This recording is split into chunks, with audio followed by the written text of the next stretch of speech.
Olá, turma. A gente, na aula passada, nós falamos sobre o sistema genital masculino e feminino e a gente hoje vai estar falando sobre a reprodução humana, que está totalmente ligada ao conteúdo da aula passada, ok? Vamos lá. Quando a gente fala da reprodução humana, a gente sabe que ela é muito importante, na realidade, qualquer reprodução, né? Não só humana, porque ela garante a perpetuação da espécie, tá?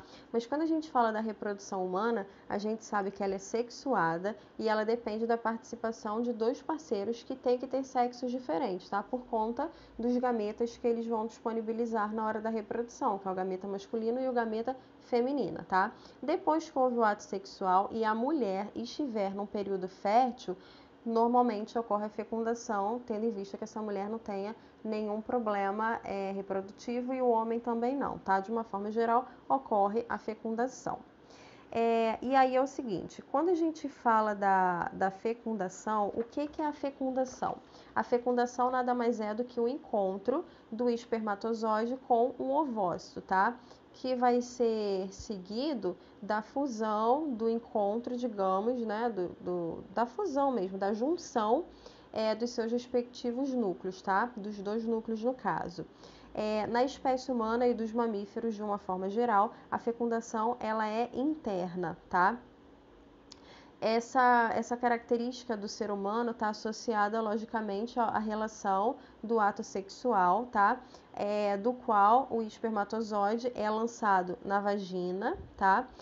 E como eles são móveis, né, eles possuem um flagelo, eles possuem uma cauda, os espermatozoides eles vão se deslocar em direção à tuba uterina, que a gente viu que é onde ocorre a fecundação, tá? Nesse caminho que eles fazem, muitos vão ser eliminados e os que sobram, caso encontrem o ovócito lá na tuba uterina, acabam por envolvê-la, tá? Porém, apenas um vai conseguir fecundar, tá? Depois que ocorreu a fecundação, o ovócito ele já vai estar se transformando num zigoto, tá? E aí ele começa a se dividir, dando origem à formação do embrião. Depois de mais ou menos 7 dias, o embrião já é uma pequena esfera e ele vai se fixar na parede do útero. E aí nós chamamos de nidação, tá? Então a nidação é quando ocorre essa fixação na parede do útero, tá?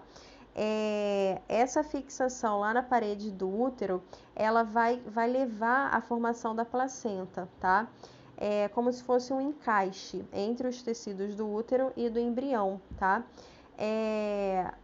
E quando a gente fala da placenta, é legal porque a placenta, ela começa a fabricar o hormônio, tá? Da gonadotrofina coriônica, desculpa. Que vai estar estimulando o corpo lúteo a produzir em quantidades ideais, lá no início da gravidez, a progesterona. E a progesterona vai garantir o desenvolvimento do embrião e vai manter a mucosa do útero espessa, tá? Depois desse período, o corpo lúteo ele cicatriza e a continuidade da gestação é garantida pela produção em quantidades enormes, agora muito grandes, de progesterona produzida pela placenta, ok? E agora a gente vai falar um pouquinho da gestação e do nascimento, tá? O processo de crescimento e desenvolvimento do embrião vai durar, em média, 40 semanas, tá? Pode variar um pouquinho para menos ou um pouquinho para mais, são de 38 a 42 semanas. E depois desse intervalo de tempo vai estar nascendo uma criança, um bebê, tá? Nesse processo ocorrem divisões celulares que determinam não o tamanho das células, mas o número de células que vai aumentando e vai se diferenciando e vai estar formando os tecidos, os órgãos e os sistemas, ok? Quando a gente fala do período embrionário, a gente sabe que nos primeiros meses de gestação, o embrião ele é muito miudinho, tá? Então ele passa de 0,1 milímetro, olha isso, muito miudinho, a 3 centímetros, tá? E no fim desse período, ele vai estar com uma massa de aproximadamente 1 grama, tá? É no período embrionário que começa a se formar os olhos, tá? Os olhos começam a ser formados, o coração começa a funcionar, braços e pernas começam também a ganhar uma definição como o sistema nervoso, tá?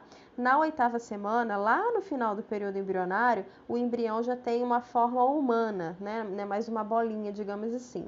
E aí ele passa a ser chamado de feto, tá? O período fetal, ele vai do 3º até o 9º mês da gestação, tá? No fim do 3º mês, o sexo já foi definido, as glândulas sexuais primitivas, né, que nós falamos anteriormente, já estão evoluídas, tanto para testículo quanto para ovário, tá? E os órgãos, de uma forma geral, já estão formados nos 5 meses de gestação. O feto vai estar começando a se mexer dentro do útero, tá? E ele mede cerca de 30 centímetros. E aí, no fim do 6º mês, os olhos já se abrem e já se fecham, tá? Um nascimento prematuro pode acontecer, mas o recém-nascido ele vai precisar de alguns cuidados especiais, alguns inclusive são levados para UTI neonatal, tá? No fim do 9º mês, tá? É o que eu falei para vocês, tem uma variação aí de 38 a 40 semanas, podendo chegar até 42 semanas. O feto tem um tamanho aproximado de 50 centímetros, a gente sabe que isso varia. O peso também vai estar em média de 3 quilos, mas isso também varia, tá? E ele está pronto para nascer, para deixar o útero e para nascer, tá? E quando a gente fala dos anexos embrionários, que são esses que estão aí na imagem, eles são muito importantes, tá? Por quê? Porque o bebê, ele precisa, o embrião, o feto, ele precisa disso para estar se desenvolvendo, tá? Então, vão estar formando estruturas que ele precisa no desenvolvimento. Uma delas é o âmnion, tá? Que popularmente a gente chama de bolsa d'água, tá? A bolsa d'água, ela oferece proteção, tá? Proteção contra choque, contra impacto e movimento brusco e também, logicamente, contra a desidratação. Outra que a gente ouve muito falar é a placenta, né? A placenta é uma estrutura muito importante porque ela faz a comunicação entre a mãe e o embrião, tá? E depois feto.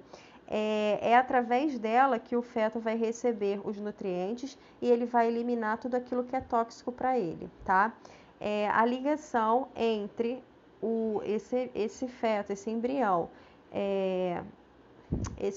e a placenta, no caso, é feita através do cordão umbilical. Então, o cordão umbilical que vai estar unindo, tá, essa placenta até o bebê. E aí, agora a gente vai estar falando um pouquinho sobre o nascimento, tá? Quando a gente fala do nascimento, a gente está falando de um hormônio chamado ocitocina, tá? Produzido lá pela hipófise, né? Aquela glândula que a gente falou que é a glândula mãe. E as paredes do útero, elas começam a se contrair, é como se elas quisessem mesmo expulsar o feto, tá? E depois do rompimento da bolsa d'água, ocorre o parto, tá? E aí, é legal a gente falar que existem duas vias de parto, né? Que é o parto natural ou normal e o parto cesariana, tá? Quando a gente fala do parto normal, tá? Primeiramente vai estar saindo a cabeça, tá? Forçando o colo do útero e a vagina, tá? Que possui uma característica de elasticidade, de dilatação e deixa a criança passar. Depois da saída da criança, a placenta vai ser eliminada do útero, tá? Mas quando o parto normal não é possível, porque ele oferece risco para a mãe ou para o bebê, vai ser feita uma cirurgia que é chamada de cesariana. A cesariana vai estar cortando o abdômen da mãe para poder estar retirando o bebê, tá? Então, repara até aí que na imagem ele está mostrando a incisão da pele e depois ele mostra o corte do útero para estar retirando esse bebê, tá? O fato é, o bebê nasceu de forma natural, normal ou cesariana, ele nasceu, tá? Depois do nascimento dessa criança, as glândulas mamárias da mãe, elas são estimuladas a produzir o leite, tá? E o leite é muito importante porque é com leite que esse recém-nascido vai ser alimentado. Lembrando que o leite, ele tem todos os nutrientes que esse bebê precisa e água. Então, amamentação exclusiva até os 6 meses de vida desse bebê, porque ali tem tudo que a criança precisa. Aí, se porventura a mãe não puder amamentar, o pediatra vai recomendar um outro tipo de alimentação de leite feito para recém-nascido, ok? E agora a gente vai falar dos gêmeos, né? Como que os gêmeos são gerados. Então a gente tem que entender que nós temos dois tipos de gêmeos, né? Nós temos os gêmeos univitelinos e nós temos os gêmeos bivitelinos. Os univitelinos são chamados gêmeos verdadeiros, que são aqueles gêmeos iguaizinhos, tá? E os bivitelinos são aqueles gêmeos que são diferentes. Então pode ser um menino e uma menina, pode ser um de cabelo liso, um de cabelo enrolado, enfim, eles são diferentes fisicamente falando, tá? Podem ser dois meninos, podem ser duas meninas, mas fisicamente eles são diferentes, tá? E como é que isso ocorre aí? No caso dos gêmeos univitelinos, a mulher vai liberar um óvulo, tá? E o que vai acontecer? Ele vai se dividir em duas células, tá? E aí o zigoto continua se dividindo e ele forma uma massa que vai se separar. Essas duas massas, digamos assim, elas vão estar gerando dois indivíduos idênticos, tá? Já no caso dos gêmeos bivitelinos, ao invés de a mulher liberar um óvulo, ela vai estar liberando dois óvulos, tá? E aí eles são fecundados cada um por um espermatozoide diferente. Como eles têm origens de óvulos diferentes, de espermatozoides diferentes, eles são diferentes, tá? E aí esses zigotos continuam se dividindo e formam duas massas de células, só que elas são aqui independentes, tá vendo? Uma é totalmente dependente da outra, você vê pela figura aí. E as duas massas vão estar originando dois gêmeos fraternos, tá? Dois gêmeos bivitelinos que eles são diferentes e eles são independentes, ok? Aqui a gente fecha essa parte de reprodução humana e na próxima aula a gente vai falar sobre educação sexual, ok? Beijo para todos e até mais!